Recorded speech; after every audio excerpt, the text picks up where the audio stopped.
Assalamualaikum warahmatullahi wabarakatuh. Perkenalkan, nama saya Muhammad Naufal Bagaskara dari kelas 11 DKV 1, mata pelajaran motion graphic, guru pembimbing Bapak Yoga Hardi Firdaus ST, tanggal perencanaan 19 Juli 2025.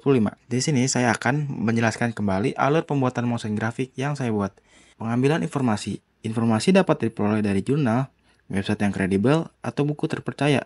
Dalam hal ini, saya menggunakan jurnal sebagai referensi dan mengambil informasi tersebut menggunakan metode SQ3R. Ada apa saja di metode SQ3R? Yang pertama ada survei. Judul jurnal, pengaruh konsumsi minuman berkafein terhadap fungsi konektif. Penulis, Naufal Iqbal Rian Adnan dan Susi Olivia Lotno.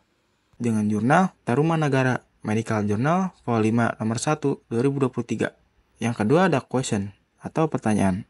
Apakah minuman berkafein seperti kopi dan teh benar-benar meningkatkan fungsi otak mahasiswa? Yang ketiga ada read, baca. Hasil studi terhadap 100 mahasiswa menunjukkan tidak ada hubungan signifikan antara konsumsi minuman berkafein dalam kurung kopi, teh, coklat, dan fungsi kognitif. Selanjutnya ada resite atau ulangi. Mahasiswa sering mengonsumsi minuman berkafein seperti kopi, teh, coklat, dan soda untuk meningkatkan konsentrasi saat belajar. Minuman berkafein dikenal mengandung zat kafein, yaitu stimulan sistem saraf pusat yang dipercaya mampu memperbaiki fokus, daya ingat, dan performa kognitif seseorang. Berikut jurnal yang saya temui, dan saya mengambil informasi dari pendahuluan. Minuman berkafein paling populer dan banyak dikonsumsi di dunia. Sumber utama kafein adalah kopi. Tetapi, kandungan kafein ada di tanaman lain seperti daun teh, daun biji kakao. Kandungan kafein ditemukan dalam minuman berenergi, minuman ringan, permen karet, dan obat-obatan. Yang terakhir ada review atau tinjau kembali. Informasi yang saya peroleh sudah cukup, yaitu tentang konsumsi kafein dan efeknya terhadap fungsi otak mahasiswa. Selanjutnya ada mengemas informasi. Informasi yang saya peroleh dari jurnal akan saya kemas menggunakan metode 5W1H sebagai dasar untuk pembuatan storyboard dan sebagainya.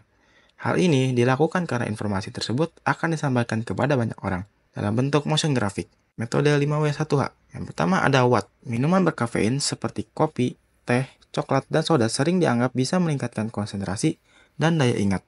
Namun, studi menunjukkan bahwa konsumsi kafein tidak terbukti meningkatkan fungsi kognitif secara signifikan. Yang kedua ada who. Yang menjadi subjek adalah mahasiswa kedokteran usia 18-31 tahun. Mereka rutin mengonsumsi minuman berkafein saat belajar atau beraktivitas, terutama karena jadwal yang padat dan waktu istirahat yang minim.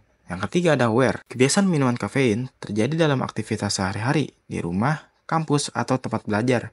Penelitian dilakukan di lingkungan kampus, Fakultas Kedokteran Universitas Tarumanagara.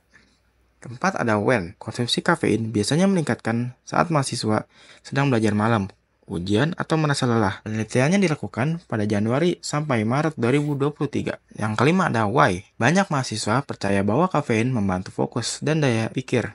Namun, hasil studi menunjukkan bahwa persepsi ini tidak didukung data ilmiah, karena fungsi kognitif tetap normal meski tingkat konsumsi berbeda. Yang terakhir ada how. Penelitian menggunakan metode cross-seksional. Fungsi otak diukur dengan MMSE. Dan konsumsi kafein dinilai dari frekuensi minim. Hasil uji statistik menunjukkan tidak ada hubungan signifikan antara kafein dan fungsi kognitif. Dalam pembuatan video motion graphic, perlu adanya storyboard, skrip, aset-aset gambar, dan aset-aset suara. Untuk mencari aset-aset gambar, kita bisa menggunakan Unsplash, Freepik, dan juga Pinterest. Untuk mencari efek-efek suara, kita bisa menggunakan Pixabay, YouTube, dan juga Freesound. Setelah mengumpulkan aset-aset gambar dan suara, kita bisa mengolahnya menggunakan aplikasi berbayar seperti Premiere Pro dan After Effects. Dan tersedia juga aplikasi yang gratis seperti DaVinci Resolve.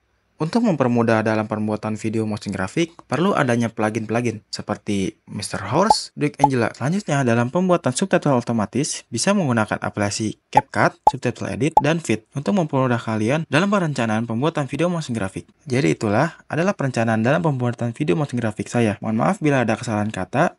Wassalamualaikum warahmatullahi wabarakatuh. Ayo subscribe ke channel ini. Kamu pernah ngerasa langsung fokus setelah minum kopi, tapi kopi beneran bikin otakmu tajam atau cuma efek sugesti sih? Kafein memang bisa bantu kamu jadi lebih waspada dan konsentrasi, tapi hanya dalam jangka pendek saja. Hasil studi bilang nggak ada bukti kuat kalau kopi bikin fungsi otak kamu meningkat signifikan. Mau kamu ngopi atau enggak, hasilnya tetap sama aja. Otak kamu nggak jadi makin jenius cuma karena kafein. Cukup 1-2 cangkir kopi. Jangan juga minum kopi sebelum tidur. Dan yang paling penting, jangan hanya mengandalkan kafein. Tidur cukup, makan sehat, baru fokus kamu hebat. Kopi bisa bantu, tapi usaha tetap nomor satu. Jangan harap kafein bisa gantiin belajar ya. Ayo subscribe ke channel ini.